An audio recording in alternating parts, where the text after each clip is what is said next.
देखिए अब जो हमारा अगला एडिटोरियल है, अगर उसकी हम बात करें,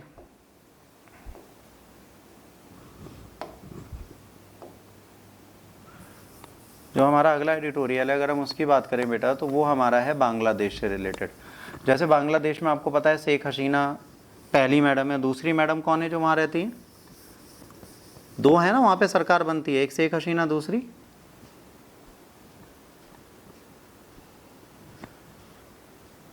खालिदा बेगम।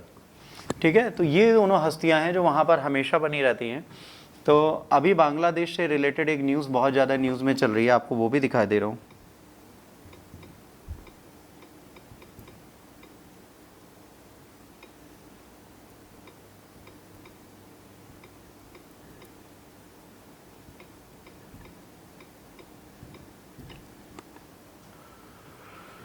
अब बांग्लादेश में क्या चल रहा है बेटा? बांग्लादेश आज की डेट में एक चीज़ कर रहा है,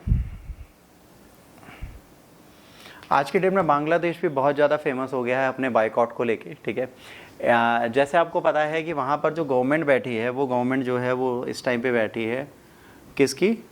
हसीना जी की। तो जो शेख हसीना मैडम है, शेख हसीना मैडम जो है वो प्रो इंडियन है। बाकी वहाँ पर जो पार्टीज़ हैं वो बिल्कुल अलग तरीके से काम करती हैं, उनको ये नहीं पता कि वो किसके लिए काम कर रही हैं, क्या कर रही हैं। तो प्रो इंडियन सिर्फ आपके पास एक ही व्यक्ति बैठा हुआ है जो इस टाइम पे ये हैं शेख हसीना जी। तो इस टाइम पे नहीं, काफ़ी दिनों से वहाँ पर इंडिया आउट जैसे चल रहा है वैसा वहाँ पर भी चल रहा है कैंपेन।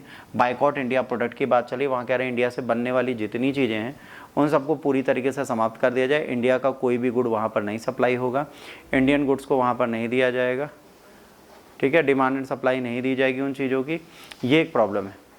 ठीक, तो यहाँ पर कोई भी डिमांड एंड सप्लाई का लॉजिक चल नहीं रहा। उन्होंने कहा है कि जो इंडियन गुड्स हैं वो हम नहीं खरीदेंगे, और इस पे अभी तक शेख हसीना कुछ नहीं बोल रही थी, क्योंकि इन पर ये ब्लेम लग रहा है कि शेख हसीना मैडम को हमने जिताया है, मतलब इंडियन ने सपोर्ट किया, इसीलिए वो लगातार चौथी बार अपने टर्म में आई।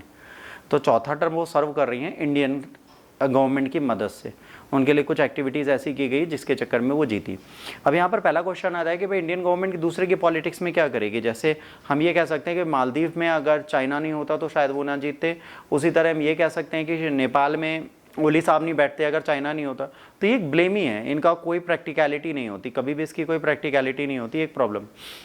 उसी तरीके से यहाँ पर भी बात की जा रही है कि भाई साहब इनका क्या किया जाएगा, तो इन्होंने कहा भाई इनका कुछ नहीं किया जाएगा।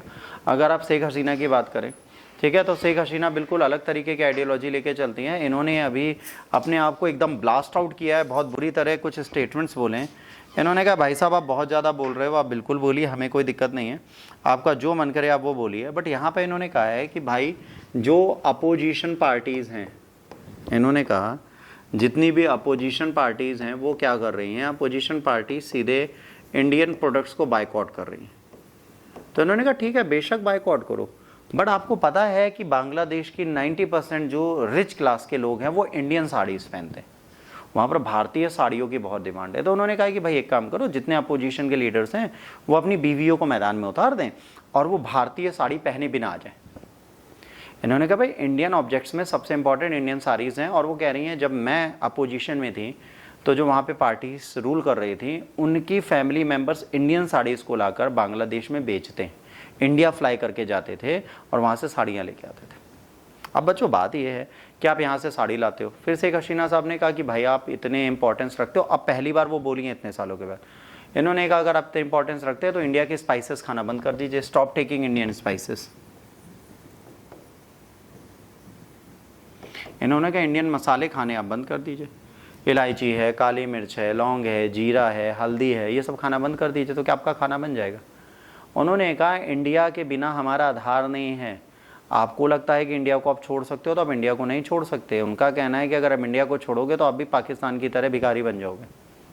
ऑलरेडी हमारे पास कुछ नहीं है, ऊपर से आप इंडिया आउट का कैंपेन चला रहे हो, उससे फ़ायदा क्या होगा। मालदीव की हालत नहीं दिख रही आपको। तो शेख हसीना इस कोशिश में लगी है कि इसको ख़त्म कराएं, और बीइंग प्राइम मिनिस्टर उन्होंने स्ट्रेटली इस चीज़ के बारे में बोल दिया है। अब यहाँ पर बच्चों बात क्या आती है, यहाँ पर बात सिंपल सी आती है कि जो शेख हसीना मैडम है वो बिल्कुल अपनी तरीके से सही आइडियोलॉजी लेके बैठी हैं और वो अपनी प्रॉपर मैनर में काम को कर रही हैं। पर यहाँ पे बच्चों प्रॉब्लम ये है कि जो शेख हसीना मैडम है वो अपनी आइडियोलॉजी को बिल्कुल अलग तरीके से चलाना चाहती है। उन्होंने सीधे कहा है कि जो इंडियन आउट का कैंपेन है ये इस तरीके से नहीं चल सकता, इसके लिए बहुत सारी चीज़ें बदलनी पड़ेंगी। तो वो बेसिक चीज़ें कैसे बदली जाएंगी, ये चीज़ें चेंज कैसे होंगी। उन्होंने कहा भाई इन पर्टिकुलर चीज़ों को हम चेंज कैसे कर सकते हैं।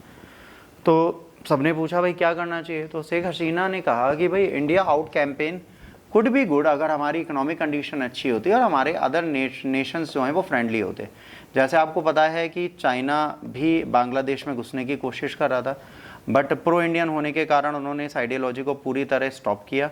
इन्होंने कहा नहीं, यहाँ पर ये लोग नहीं आ सकते, they can not enter into this place, और ये कुछ भी इंडिया के अगेंस्ट हमारी सॉइल से नहीं कर सकते। इन्होंने सीधे कह दिया इंडिया के अगेंस्ट कोई भी चीज़ हमारी सॉइल से करना ही क्वाइट इम्पॉसिबल है, और ये चीज़ें हम बिल्कुल नहीं होने देंगे। अगर ये चीज़ें हो रही हैं तो वो गलत है। उन्होंने कहा इंडियन सॉइल पे बैठ के आप, बांग्लादेश के सॉइल पे बैठ के इंडिया के खिलाफ आप कुछ नहीं कर सकते। अब ये प्रोटेस्ट चल क्यों रही है, यहाँ पर भी सेम है, एक ही कंट्री है चाइना।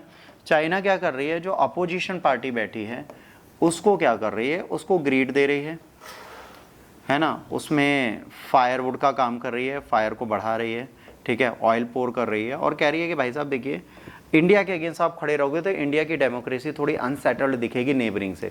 जैसे मालदीव अलग लड़ रहा है, ठीक है, नेपाल अलग अनरेस्ट में है, वो कहता है कि भाई आप हमारे नहीं सुन रहे।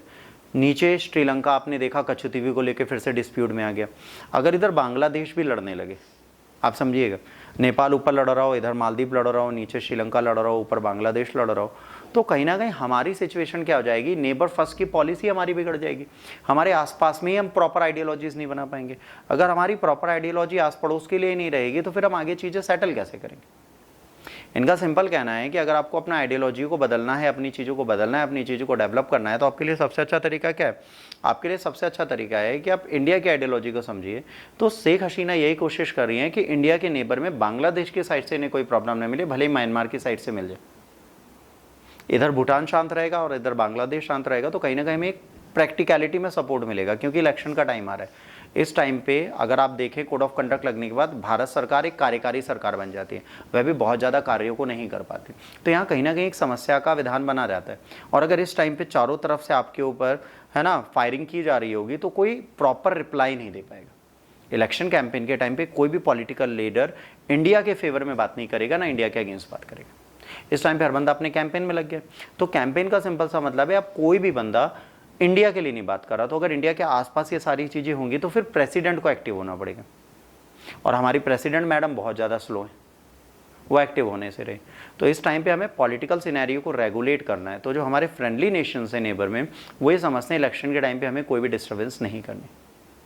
ये दोनों करंट कांस्टेंट न्यूज़ में चल रहे हैं। बाइकॉट इंडियन प्रोडक्ट्स जो है बांग्लादेश में चल रहा है, क्विट इंडिया एक तरीके से वहाँ पर भी चल रहा है, इंडिया आउट वहाँ पर भी चल रहा है, सेम इंडिया आउट मालदीव में भी चल रहा था। तो आप सोचिए क्या प्लानिंग होगी चाइना की। ये इंडियन प्रोडक्ट को अगर बांग्लादेश से बैन करा देते हैं तो चाइनीज़ प्रोडक्ट उनके स्पेस में आ जाएंगे, तो वो अपनी मार्केट बेस बढ़ा लेंगे और फिर डिपेंडेंसी बांग्लादेश के उन पर बढ़ जाएगी। इसी चीज़ को वो करने की कोशिश करें। ठीक, तो ये हमारा आज के 2 करंट थे जो आपको टीचरों ने नहीं पढ़ाए थे। और दूसरा, आज भी आपकी क्लास थोड़ी डिलेड हुई, थोड़ी डिस्टर्ब हुई, तो उसका एक इशू ये रहा बच्चों कि ये डिस्टर्बेंस होने का सिंपल सा कारण था कि लेक्चर प्रॉपर मैनर में नहीं चल पाया। तो